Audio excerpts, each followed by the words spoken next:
Okay, so I'm gonna tell you guys about my ayahuasca experience.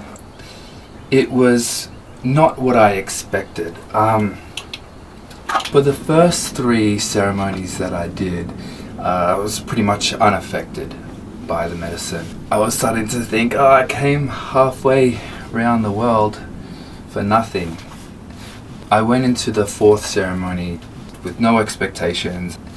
I was just happy to be there, and I saw that it worked for pretty much everyone else. I just came to terms that it was just me that wasn't responding. The shaman for the last ceremony gave me a super concentrated dose, and the facilitator translated to me that the Taita said, I have the record for the most ayahuasca taken. It was a crazy amount of ayahuasca that I had, and I was throwing up into my bucket. At one point, I was just looking out at the nature, and I felt sick.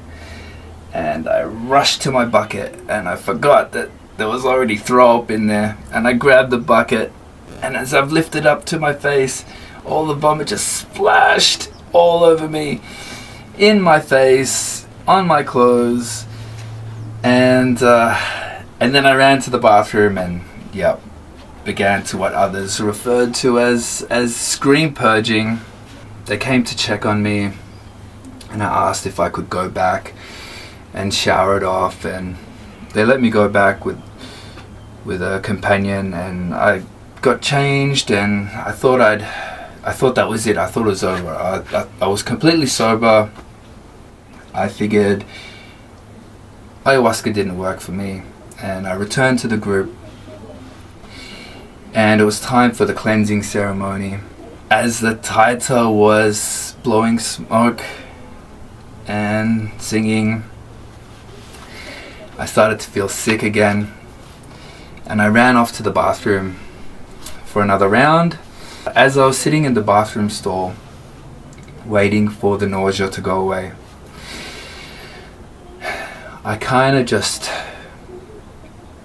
gave up. In that moment, I just surrendered. And I noticed that the wood on the door began to breathe. I thought to myself, you're doing this now, after I've given up? And what I think it was that my ego thought it was too strong for the medicine, and I guess the whole time I was just fighting it off. And when I finally surrendered, that's when it's kicked in. And I saw these refractions of light, the holograms bouncing off the ground vividly. And then there was a crack in the wall, and this light just shone through, and I got lost in that. And then I had an ego death. In one moment, my whole identity was just stripped away from me, and I was no longer Michael anymore. And I was observing myself and all my stories and how I came to be, and I was left with just my being. It was scary and so beautiful at the same time. So from all the people that I've talked to, most go in to the experience with some kind of trauma to overcome or some healing. However, I went in there not bringing any of those up. I didn't want to think about my past, and I didn't want to, because I didn't want it to be repairing old wounds. I wanted it to be something more profound. One of the things that I wanted going in, or what I was hoping for, was that ayahuasca would point me in a direction, figure out who I am, figure out my purpose. All this time I thought of myself as being spiritual and chasing the truth about my existence, when the reality is I was something before I came here to this earth. I am a spiritual being having a human experience. And now that I remember that, life is completely different. I appreciate every moment that I'm here, even when I'm stuck in traffic, even when something goes wrong and I just see it as a problem. I don't see it as something that's happening to me or something that's negative. It's just part of the experience. I'm not looking at everything and judging whether is this good, is this bad. It just is. And outside of a tragedy, I can't see myself having a bad day. I live in gratitude and I appreciate every moment that I'm here, and I don't want to waste a second of it. I realize that if we spend our lives constantly healing and focusing on that journey too much and identifying with that, we lose our playfulness. We lose our ability to appreciate now. While it's important to heal from your past traumas, try not to make it your identity. I'm not my parents' mistakes. I'm not my broken heart. I'm not my failures. And even on the flip side, I'm not my accomplishments. I mean, while it's good to be proud of the things you've done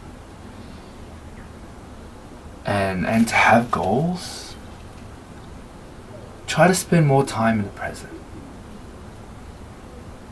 For me, that's what I'm doing now, and I find that I don't want to obsess about the future too much, because things change and it's hard to plan into detail in the next few years.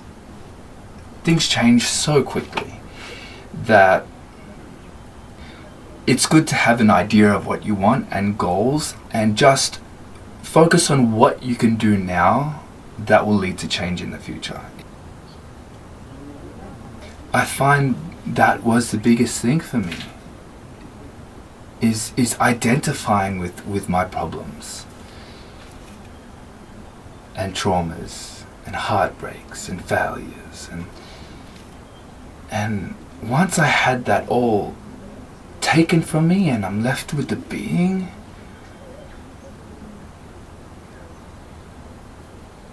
life is just so precious.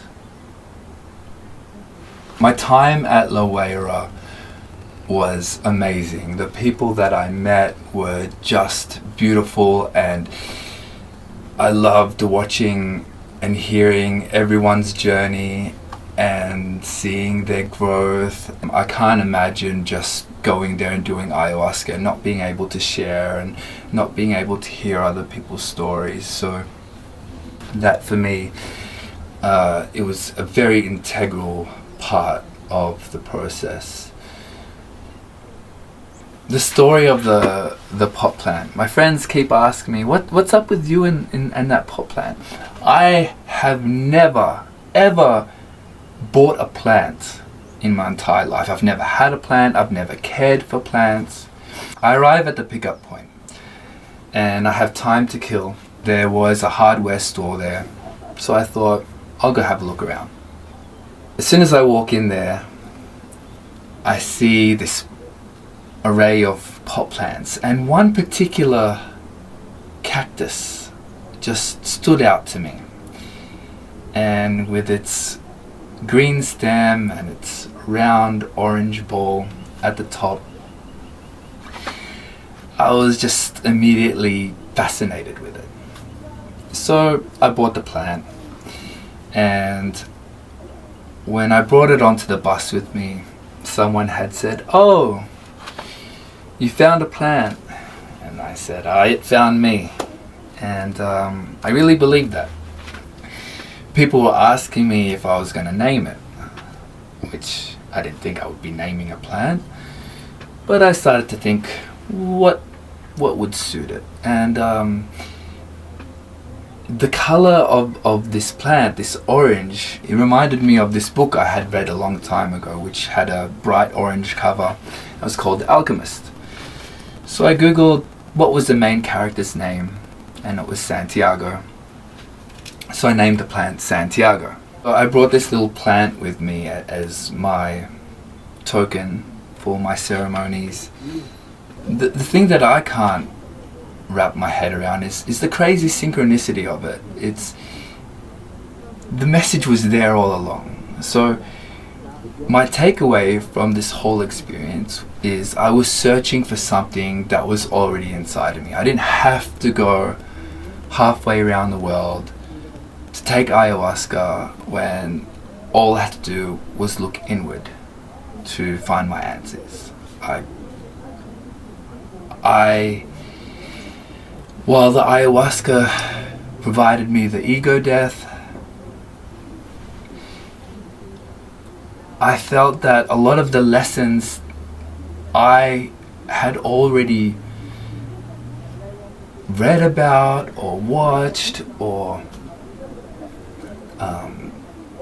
had epiphanies over, but I guess it just didn't really resonate within me until I experienced feeling what it was to be my spirit.